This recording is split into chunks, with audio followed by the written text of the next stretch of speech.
આપ સૌ વિદ્યાર્થીઓનું ફરીથી એકવાર હું પાર્થ સોદાગર હાર્દિક સ્વાગત કરું છું। વિડિયો શરૂ કરો એની પહેલા એક રિક્વેસ્ટ કરીશ કે જો આ વિડિયો તમને લોકોને મદદરૂપ થાય, હેલ્પફુલ થાય તો એને અવશ્ય લાઈક કરજો અને શેર કરજો, તમારા દરેક ગ્રુપની અંદર એને શેર કરજો। તો મોસ્ટ ઇમ્પોર્ટન્ટ બે દાખલાઓ છે જે મેં અહીંયા લીધેલા છે। આ તો મોસ્ટ ઇમ્પોર્ટન્ટ છે જ, જે 3 કે 4 માર્કમાં પૂછાઈ શકે અને આ એક નાનો અમથો દાખલો છે કે જે 1 માર્કમાં તમને આવી શકે છે। તો સૌથી પહેલા આપણે વાત કરીશું આની કે 7 સેન્ટીમીટર બાજુવાળા સમઘનની ઉપર અર્ધગોળક મૂકેલો છે તો અર્ધગોળકનો મહત્તમ વ્યાસ શું હોઈ શકે? પદાર્થનું કુલ પૃષ્ઠફળ શોધો। વિદ્યાર્થી મિત્રો, આવો દાખલો જ્યારે પણ પૂછાય, જરૂરી નથી કે તમને પરીક્ષામાં 7 સેન્ટીમીટર જ આવે, ગમે તે બાજુ આપી શકે, ગમે તે લંબાઈ આપી શકે, માપ બદલાઈ શકે છે, પણ દાખલાની પેટર્ન કદાચ આ હોઈ શકે। હવે જ્યારે પણ આ રીતનો દાખલો પૂછાય તો મગજમાં એક વસ્તુ ફિટ કરી દેવાની કે તમારી સમઘનની બાજુનું જે માપ હોય ને, તમારી સમઘનની બાજુનું માપ હોય એ જ તમારા અર્ધગોળકનો મહત્તમ વ્યાસ બને। કારણ કે તમારા સમઘનની બાજુ, અહીંયા કેટલું બાજુનું માપ આપેલું છે? 7, મતલબ કે જો આ તમારો એક સમઘન છે તો સમઘનની આ બાજુનું માપ પણ 7 ગણાશે, આ બાજુનું માપ પણ 7 ગણાશે અને આ જે બાજુ છે તેનું માપ પણ 7 ગણાશે। હવે સમજવાની કોશિશ કરો, જો અહીંયાથી આટલું માપ 7 છે તો અહીંયાથી આટલું માપ પણ 7 થવાનું, અને માની લો કે સમઘનના આ બે છેડા છે એને હું જોડી દઉં છું તો વિદ્યાર્થી મિત્રો અહીંયાથી આટલું પણ માપ 7 થવાનું છે। હવે તમે એના ઉપર આ એક અર્ધગોળક મૂકી દો છો તો ભાઈ આ જે અર્ધગોળક છે તેનો મેક્સિમમ વ્યાસ તો 7 જ રહે ને, બસ। તો આપણો પહેલો આન્સર તો અહીંયા જ આવી ગયો।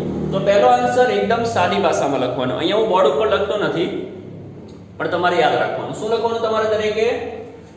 તમારે પહેલો આન્સર જાતે લખવાનો છે અને આન્સર શું લખવાનો છે? તમારે લખવાનું છે કે અર્ધગોળકનો મહત્તમ વ્યાસ 7 સેન્ટીમીટર હોઈ શકે। કોઈ પૂછે કેમ તો કહેવાનું કે ભાઈ અહીં જે સમઘન છે એ સમઘનની બાજુનું માપ 7 છે તો જે પણ અર્ધગોળક ઉપર મૂકીશ એનો મેક્સિમમ વ્યાસ કેટલો હશે ભાઈ? તો 7 જ હોવાનો ને, 7 કરતા વધારે હોઈ શકે નહીં।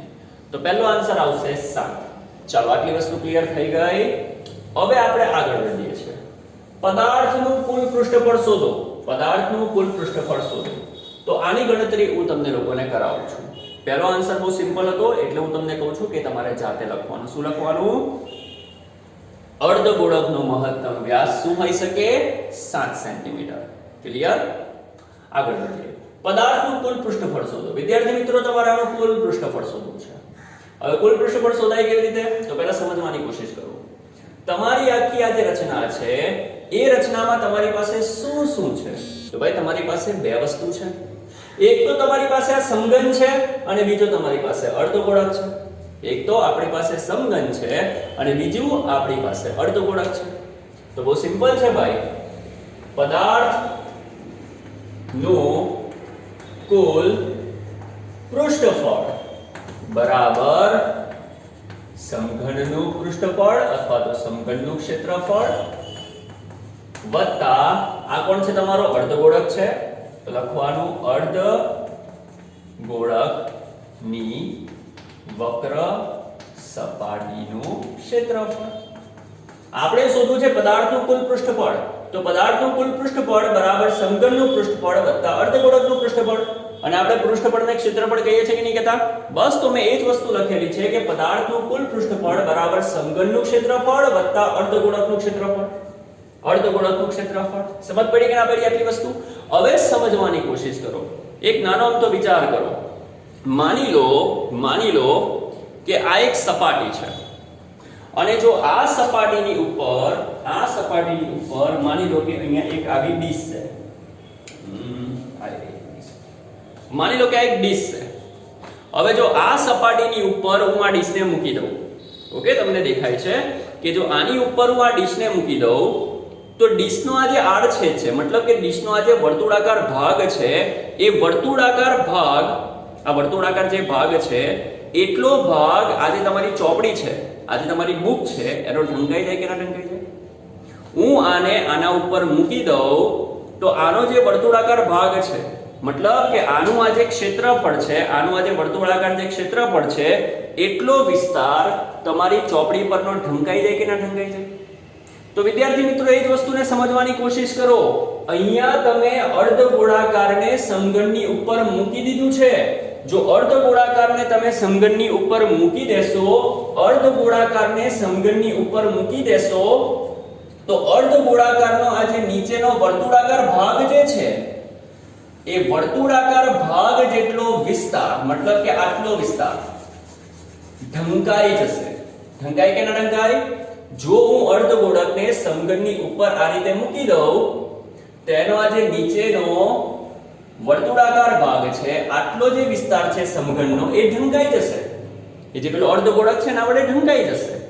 અને જો વિદ્યાર્થી મિત્રો આ વર્તુળાકાર ભાગ અર્ધગોળક વડે ઢંકાઈ જતો હોય તો આવા સંજોગોમાં આપણે એ જે વર્તુળાકાર ભાગ છે એના ક્ષેત્રફળને બાદ કરવું પડે. તો શું કરીશું આપણે? આપણને ખબર પડી છે કે ભાઈ આ વર્તુળાકાર ભાગ છે એ તો ઢંકાઈ ગયો, અને જો એ ભાગ ઢંકાઈ જતો હોય તો આપણે તેને બાદ કરવો પડે. મતલબ કે આ જે પણ સૂત્ર તૈયાર થયું છે તેમાં આપણે માઈનસ કરીશું. કોને માઈનસ કરીશું? વર્તુળ ના ક્ષેત્રફળને. સમજ પડી કે ના પડી? તો આપણું સૂત્ર તૈયાર થઈ ગયું. પદાર્થનું પૃષ્ઠફળ બરાબર સમઘનનું ક્ષેત્રફળ વત્તા અર્ધગોળકનું ક્ષેત્રફળ માઈનસ આ વર્તુળાકાર ભાગનું ક્ષેત્રફળ. છે કે નહીં? કેટલું ઈઝી. તો આ સૂત્ર જ મોડે કરી નાખવાનું. જ્યારે આ રીતનો દાખલો આવે તો વધારે વિચારવાનું નહીં, ડાયરેક્ટ જ મોડે કરવાનું. શું મોડે કરવાનું? જ્યારે આ રીતનો દાખલો આવે તો સમઘનનું ક્ષેત્રફળ વત્તા અર્ધગોળકનું ક્ષેત્રફળ માઈનસ વર્તુળનું ક્ષેત્રફળ.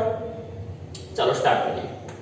સમઘનનું ક્ષેત્રફળ શોધવાનું સૂત્ર 6a², અર્ધગોળકની વક્ર સપાટીનું ક્ષેત્રફળ 2πr², અને વર્તુળનું ક્ષેત્રફળ કેટલું હોય? વર્તુળાકાર ભાગનું ક્ષેત્રફળ, વર્તુળનું ક્ષેત્રફળ કેટલું હોય?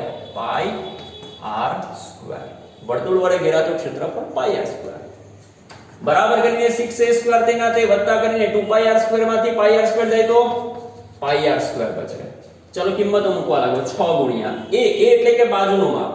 સમઘનની બાજુનું માપ 7 છે તો અહીંયા a ની જગ્યા પર 7 મૂકો. 7 નો વર્ગ કેટલો થાય? 49 વત્તા પાઈ કેટલા કીધા નથી તો ભાઈ 22/7 ગુણ્યા r એટલે શું? તો કે ભાઈ ત્રિજ્યા. r એટલે કે શું? તો કે ભાઈ ત્રિજ્યા. અરે ભાઈ આપણે ત્રિજ્યા શોધવાની તો રહી ગઈ. સમજો આપણે શું કીધું? આ જે તમારો અર્ધગોળક છે એ અર્ધગોળકનો મહત્તમ વ્યાસ આપણને કેટલો મળે? 7 મળે. તો ધ્યાનથી સાંભળજો, લખું છું. તો પહેલો આન્સર આવશે અર્ધગોળકનો મહત્તમ વ્યાસ બરાબર 7 સેમી. ચાલો તમે તમારો પહેલો જે જવાબ એ લોકોએ માંગેલો છે એ પણ મેં લખી નાખ્યો છે. તો અર્ધગોળકનો મહત્તમ વ્યાસ આપણને 7 સેમી મળી ગયો. હવે વિદ્યાર્થી મિત્રો જ્યારે પણ દાખલામાં વ્યાસ આવે તો નિયમ છે કે પહેલા ત્રિજ્યા શોધી નાખવાની. તો વ્યાસ મને 7 સેન્ટીમીટર મળ્યો, એના પરથી હું ત્રિજ્યા શોધીશ. ત્રિજ્યા બરાબર વ્યાસના છેદમાં 2. વ્યાસ આપેલો છે 7 એના છેદમાં 2, 7/2 સેમી. તો વિદ્યાર્થી મિત્રો આપણને ત્રિજ્યા મળી ગઈ 7/2 સેમી. એ ત્રિજ્યાને આપણે અહીંયા મૂકવાની છે. તો વિદ્યાર્થી મિત્રો r એટલે ત્રિજ્યા. ત્રિજ્યા કેટલી મળી? 7/2. તો ત્રિજ્યા મળી 7/2, પણ ત્રિજ્યાનો વર્ગ છે ને તો 7/2 ને આપણે 2 વખત લખી નાખીશું. જો કેટલું ઈઝી છે. 7 ગયા 11 દુ 22 થાય કે ના થાય? ચાલો 6 ગુણ્યા 49 વત્તા 11 સત્તા 77/2. ચાલો હવે આનું સાદુરૂપ તમે લોકો આપો તો શું આન્સર આવે છે જુઓ તો. કહો તો મને કમેન્ટ કરો આમાં શું આન્સર આવે છે, ફટાફટ કરો.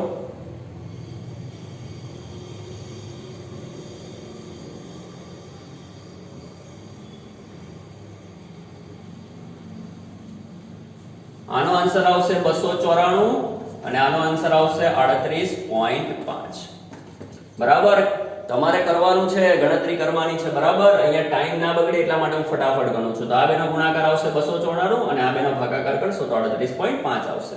અને જો આ બેનો સરવાળો તમે લોકો કરશો તો એનો તમને આન્સર મળશે 332.5. અને વિદ્યાર્થી મિત્રો પૃષ્ઠફળ શોધ્યું છે તો પૃષ્ઠફળનો એકમ આવશે સેમીનો વર્ગ.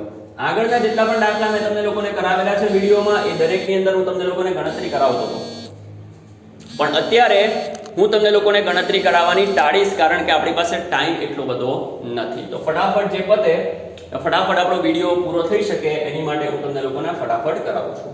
તો ક્લિયર થઈ ગયું ને? એકમ લખવાનો આપણે ભૂલવાનો નથી. તો વિદ્યાર્થી મિત્રો આપણો એક દાખલો પૂરો થઈ ગયો.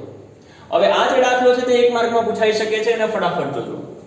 p કૌંસમાં -3 2 મતલબ કે p ના યામ આપેલા છે. તો એક કામ કરો, સૌથી પહેલા એક યામાક્ષ બનાવી લો. યામાક્ષ ની અંદર આપણે બધા જ જાણીએ છીએ કે આને આપણે x અક્ષ કહીએ છીએ અને આપણે y અક્ષ કહીએ છીએ. તો x અને y બનાવી દીધી. હવે આપણે જાણીએ છીએ કે આ ધન x છે, આ ઋણ x છે, આ ધન y છે, આ ઋણ y છે. અહીંયા આપણને બિંદુ p ની વાત કરી છે. બિંદુ p નો x યામ -3 છે. તો -3 ક્યાં છે? લગભગ આ તરફ હશે. માની લો કે આને તમે 0 કહી દો તો આને તમે -1, આને તમે -2, આને તમે -3 કહેશો. હા કે ના?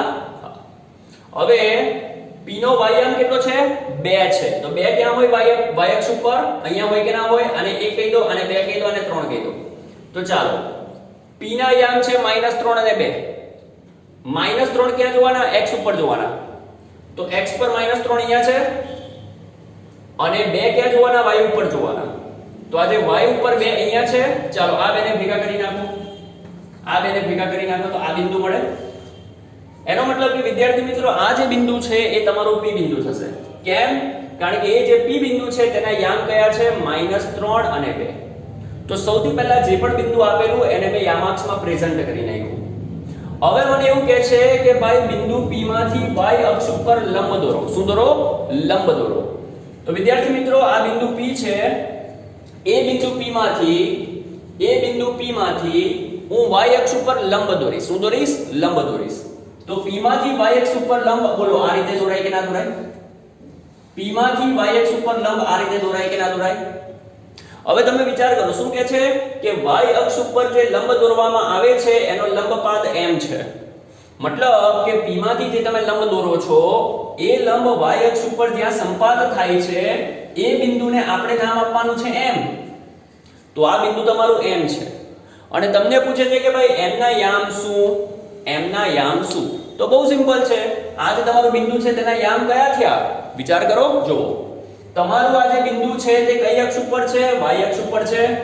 અને મેં આગળ તમને કીધું છે કે જો તમારું બિંદુ y અક્ષ ઉપર હોય તો આંખો વીંચીને તેનો x યામ 0, અને જો તમારું બિંદુ x અક્ષ ઉપર હોય તો આંખો વીંચીને તેનો y યામ 0 થાય.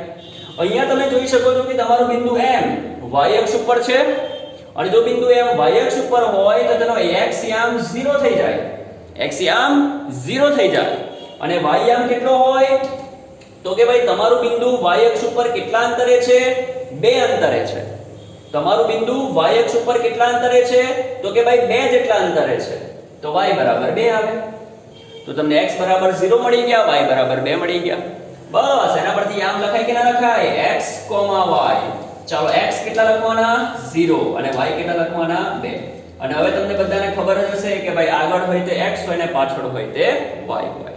તો ક્લિયર થઈ ગયું? તો ક્વિક રિવિઝન ની અંદર આ બીજા 2 ઇમ્પોર્ટન્ટ દાખલા મેં તમને કરાવ્યા છે. તો ફટાફટ એને ચેક કરજો, સોલ્વ કરજો ફટાફટ.